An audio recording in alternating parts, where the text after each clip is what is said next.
is requirement elicitation for the system of jewel locker cum ATM. Our aim is to create a system of jewel locker cum ATM. First of all, why we need a jewel locker? To keep our jewelry safe rather than keeping it in home. It is very easier to keep it in ATM because the maintenance and security is higher in ATM. I mean the jewel locker, which is maintained by the banking system rather than keeping it in the houses. Usually the bank lockers are kept in a room that is guarded heavily using iron built walls around it, and this locker facility will be called as safe custody. And usually the bank lockers will not be immediately given by the account holders of the bank. They will be given the bank lockers in first come first served basis. Both of the public and private banking systems will have these bank lockers, which are all under the control of the Reserve Bank of India. And I can explain you now what's the bank locker comes ATM, which means the ATM systems, it replaced the usage of pair of keys for the opening of bank lockers by a locker number, which avoids the chaos of losing the key. So there is no need to use the key. You need to remember a PIN number, which is always, you can keep it in your memory. So it avoids the advantage of keeping your pair of keys, and you don't need to bring your custodian, which would be rather you should do in bank locking systems. Then ATM systems will not be there, and the size of the locker can be varies from smaller to larger expensive. The size, the smaller size, it varies from A. It starts from A, and the larger expensive size can reach up to K and L. And let me explain you the functional and non-functional requirements of this experiment number 1. What is functional requirements? A functional requirements defines the function of the system and what the system must do. It will explain. And first, what my system is going to do is it should authenticate the person for his account in the bank. It will be get authenticated by the 4-digit valid PIN number.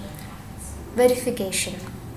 Again, he need to know what is his locker number. If some unknown people is going to enter into your account by using your ATM card, the bank server should give an alert message to the authenticated user. This is, I can say, it is a verification as a functional requirement provided by the bank server. Security. Security is the most important thing needed for our requirement elicitation, our jewelry locker cum ATM. It needs 25/7 monitoring of by the CCTV cameras. We can employ securities as well outside the lockers, and usually the lockers should be placed in cabinets of banks that are located in the crowded or an area with high transit of people. As I told, the functional requirements till now I explained are authentication, verification and security, and now I'm going to explain about emergency action. So what if some unknown person is going to log in with your account and he's trying several times, some instinct he found your password, so it should not happen. So we are putting a condition that any login attempt with wrong passwords for more than 3 times is considered to be an emergency by the bank server. So the bank server, by the alert message from the bank server, what they will do is it will lock the account. Then the user should approach the bank officials to solve this issue. Then so your locker is, the things in your locker, the details of your locker is kept prevented or secret. And what are the non-functional requirements related for this jewel locker cum ATM system is what the system shall be. What are the system can also be, what are the system requirements can also be added. If sometimes you will feel if it will be nice if the system is going to do this also, some extra things. So like this, and now I can say about what's time saving. Time saving.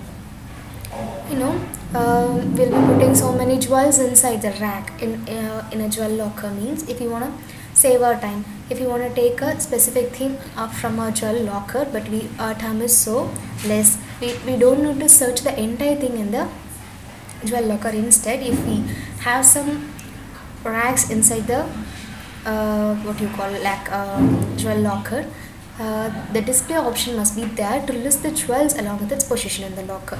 So you can see in which position which kind of jewel is there. Say for bangle, if you put the location as one bangle, so you can directly enter into your first rack and take it out and make your task in lesser time. Second one is scanning. Scanning means something something unknowingly you kept it inside your locker and you want to know before logging it out. This is done by the method called scanning. So any piece of jewelry in the locker whose position is not logged into the database, because this position is done by the user alone. So if it's not sure, if it's not written of something which is there inside the locker, means something need to be alerted to the user. If he accidentally places something, he might not have written that about that inside the database. It will be an unknown thing. So the alert should be given to the user. So this is done by scanning. Transparency. There will be many backend processes like how the database is getting added into that, and the login processes or the backend processes should not be exposed to the user to avoid complexity in his doing. So to make it user friendly for him, the transparency should be there. What he is done, what he need to be done should be what you call very transparent, so that he can finish his work within short time, within some clarity. And likewise, we can done our functional non-functional requirements for this jewel locker comes ATM system. Thank you.